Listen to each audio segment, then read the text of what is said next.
Hi, Kay. Hi, Bonnie. How are you? I'm great. I'm so glad that you're on here to share the information of what you're doing. And I met you through some networking groups Yes. and have always been so inspired by what you're offering for those who are in the caregiver role. I know that when my dad had his stroke and he was on home hospice for 2 years, that the stress was unbelievable and it felt really alone just in the whole thing. Even though other people are going through that, it's it seems like it's different for everybody. And I know that you went through the whole experience with your husband, being a Yes. caretaker for him. And so you have started a LTC long-term care support group for people who are in that situation where they're alone and they just need support, Yes. right? So why did you start the LTC support group? Well, I started this group in honor of my husband, who was diagnosed with Parkinson's about 4 years ago, and also Lewy body dementia. And this was in, as I said, about 4 years ago, 2020, early 2021. However, his health rapidly declined. I've known a few people who've had Parkinson's for years and years, but I think what brought Kevin's health down was the dementia. So I started it to honor him, and I knew that there were other people just as myself out there in the world in Southern Illinois who were going through this same thing. And I felt led as a Christian by God to do something about this. So I talked to my pastor and church leaders, and they approved this group as an outreach ministry through the Third Baptist Church of Marion. So that's why I started it. And we started in October of 2023. And I can't believe it's been a year and a half that this group has been going on every month. There was one month, unfortunately, this past January, that the ice storm put us out in the cold weather. Right. So, Yeah. that's the whole reason for starting it. And two, I wanted to give the same. I wanted others to be looked after and cared for and experience what they were going through, so we could all share with one another. And who attends the group sessions? And you meet do you well, first of all, do you meet in person or do you meet on Zoom or how are the meetings organized? We meet in person. Um, we've always met in person. Now, if we'd have been back in COVID era, we might have had to meet via Zoom, but we do meet in person once a month. The second Thursday of every month, we meet at 10 o'clock at the Third Baptist Church, and it is those who are caregivers. And I myself had someone in long term care. There have been a few come along for a few times who also had loved ones in long term care. And then we're so blessed and graced to have staff members from some of the local agencies who attend on a regular basis. And, we can talk about that as we come to that. Sure. Tell us about that right now. That sounds like a good segue. Okay. Um, so the whole purpose of this group is to show love, care, and support to one another, allow those who come to feel welcome, to be able to voice their issues, their concerns that they see on a day-to-day basis. And and one of the ways that we show support, as I said, is to have guest speakers. So we have had um, the ombudsman through the Shawnee Alliance or Shawnee Health to come, and she's so we feel so blessed that she comes every single meeting to be there to support us. And many times we have questions for her, or she has some great information to give to us. We also have had a couple people from Hospice of Southern Illinois um, come, and one was the chaplain. So he came and talked to us about his role and what he does to help support, particularly those who may be on hospice in care. We've also had the education um, staff member come with a program called Dementia Live, which is a program that allows those of us who attend to have a vague notion of what it means to have dementia. And Mhm. so we went through some exercises that really put us at ill at ease, so to speak, because we Mhm. couldn't do the things that we were told to do Mm. because we're handicapped. For instance, I had to button a shirt with heavy cotton gloves. So that's kind of Okay. gives the idea of what it's like for someone with dementia to button and unbutton a shirt. And to hear Wow. conversation, we had big headphones on with loud music, and we were supposed to be listening to someone talk to us. So Oh my gosh. so that was mind-boggling. People with dementia can't tolerate noise, and they can't Okay. tolerate more than one person at a time speaking. So it Okay. was a great experience. Yeah. Yeah, so we've had, well, actually today we had a pastor come and talk to us about grief. He works Mhm. with one of the local funeral homes, and so he had a lot of good information. He also is a caregiver, which I found out today, Oh. and for his wife. So he's going through a lot at the moment too. Mhm. Um, just last month, we had an attorney come and speak to our group. It was the largest turnout that we'd had, and I was so thrilled that we had so many to be there in attendance. Mhm. But it was she was talking to us about wills, um, probate, trust, the different kinds of trusts that people can set up, and the powers of attorney. So that was very interesting. Matter of fact, one of my friends who comes sometimes came specifically to hear her talk about some things, and she got a better understanding of where she and her husband are at the moment in their legal process of things. Mhm. Yeah, so I'm always looking for new guests. One Okay. today um, suggested a couple organizations, and one of the attendees, it was so sweet. He mentioned maybe asking a caregiver to come and speak about his or her um, experiences with a loved one. Even though we voice our issues every month that we feel Mhm. like we want to, those of us who are caregivers, but it's always good to hear from someone else and get a little bit different perspective as Mhm. other people handle caregiving situations. Mhm. Right. And so you're providing all sorts of information for people who are in the caregiving role. And what is what is something that people take away from or from attending the group? Is it informative? Is there uh, a way that people connect with each other between visits, or is it I realize also caregivers are so busy they don't have time to Yeah, breathe sometimes. right, right. I So, don't think it's yeah. what are some supports, or is it I mean just once a month would be great. How do people find out about you? How do you promote the group to these people who are just, you Right. know, head Okay. down survival as a Yes. caregiver? And that is what it is. Well, the first part of that question is about what they take home, and mostly what they take home is that they know that they're loved and supported through our group, and that they come back every month because they need that support.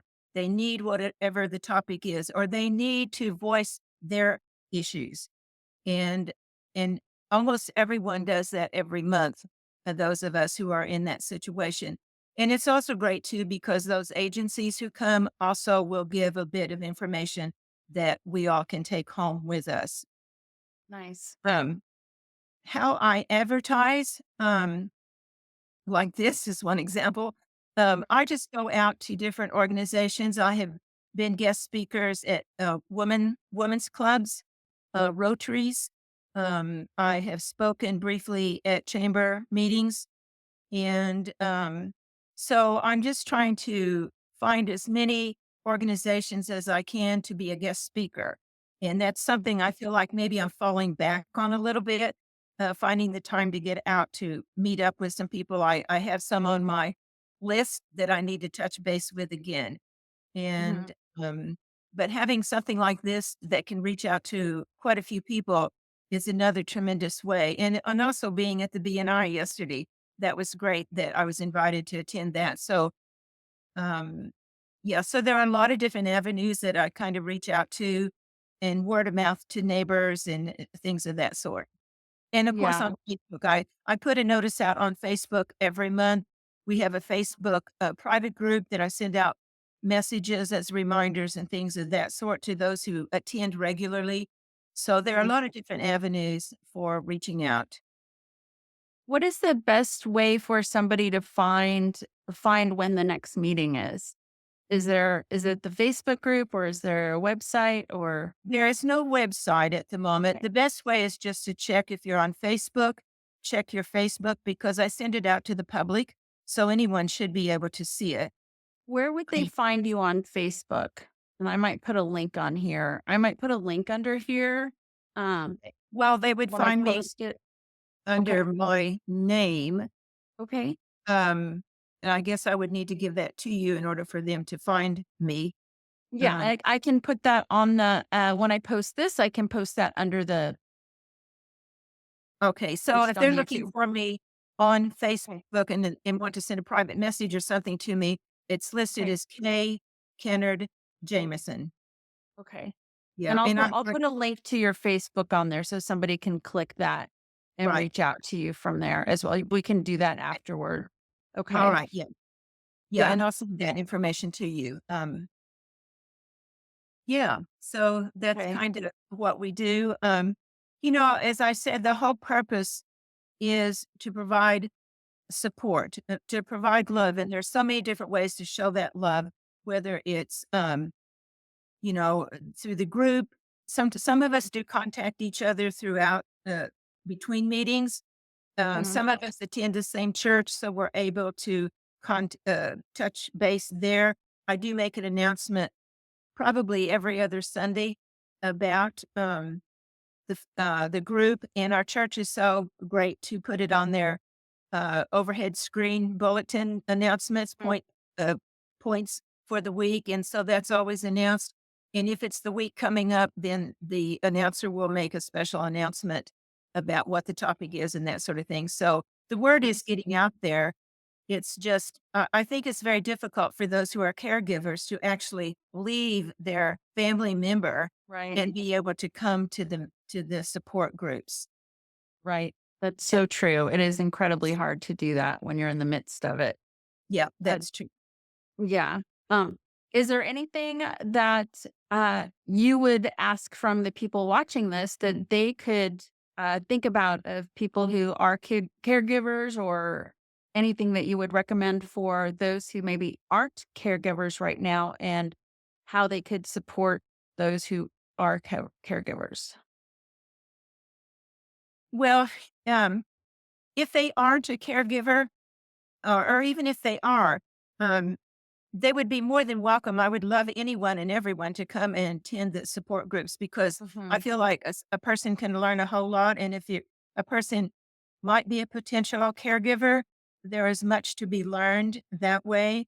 Um, Okay, so if you're in the situation where you suspect you might need to be a caregiver, now's the time to attend so that you can yes, get all that as much knowledge as you possibly can for the yes, unknown that's yeah, about to happen. that's true. And I usually have a lot of handouts that I get that sometimes I make up or different agencies give to us, like the ombudsman might give us some information on how to speak up for our family member for their rights and Mhm. that sort of thing.